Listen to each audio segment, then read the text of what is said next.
ایک شہر میں ایک شخص رہتا تھا جس کا نام لوگوں میں عزت سے لیا جاتا تھا۔ وہ بظاہر نیک، خوش اخلاق اور ملنسار دکھائی دیتا تھا۔ محفل میں بیٹھتا تو مسکرا کر بات کرتا، نماز بھی پڑھتا اور دوسروں کو نیکی کا مشورہ بھی دیتا تھا، لیکن اس کی زندگی میں ایک ایسی خامی تھی جسے وہ معمولی سمجھتا تھا، حالانکہ وہ خامی اس کے لیے بہت بڑی آزمائش بننے والی تھی۔ وہ غیبت کرتا تھا۔ وہ جہاں بیٹھتا کسی نہ کسی کی برائی ضرور کرتا۔ کبھی کہتا فلاں شخص بہت دکھاوا کرتا ہے، کبھی بولتا فلاں تو اندر سے ایسا نہیں جیسا نظر آتا ہے۔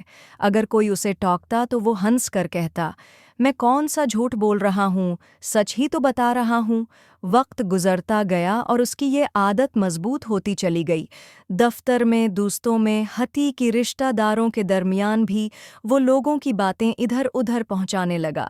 اسے یہ احساس ہی نہ تھا کہ وہ دوسروں کی عزت پر چھری چلا رہا ہے۔ ایک دن اس کے دفتر میں ایک اہم میٹنگ رکھی گئی۔ اس میٹنگ میں کام کے ساتھ ساتھ رویوں پر بھی بات ہونی تھی۔ اتفاق سے کسی ساتھی نے وہی باتیں ریکارڈ کر لی تھیں جو یہ شخص دوسروں کے بارے میں پیچھے سے کہا کرتا تھا۔ وہ ریکارڈنگ میٹنگ میں سب کے سامنے چلا دی گئی۔ چند لمحوں میں کمرے کا ماحول بدل گیا۔ سب کو معلوم ہو گیا کہ جو شخص سب سے زیادہ اخلاقیات کا درس دیتا تھا، وہی سب سے زیادہ لوگوں کی بدنامی کا سبب تھا۔ اس کی آنکھیں جھک گئیں، دل کانپنے لگا۔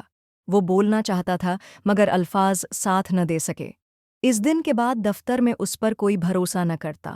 لوگ اس سے بات کرتے ہوئے محتاط ہو گئے۔ جو عزت اس نے برسوں میں بنائی تھی، وہ ایک ہی لمحے میں ختم ہو گئی۔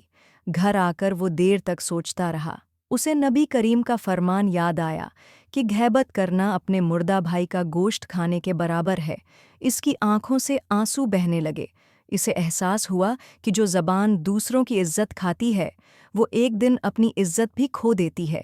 اس نے اللہ کے حضور سچے دل سے توبہ کی اور وعدہ کیا کہ آئندہ نہ کسی کی برائی کرے گا، نہ کسی کی بات آگے پہنچائے گا۔ غیبت ایک ایسا گناہ ہے جو خاموشی سے نیکیاں کھا جاتا ہے اور انسان کو بے عزت کر دیتا ہے۔ اگر ہم اپنی عزت چاہتے ہیں تو ہمیں دوسروں کی عزت کی حفاظت کرنا ہوگی۔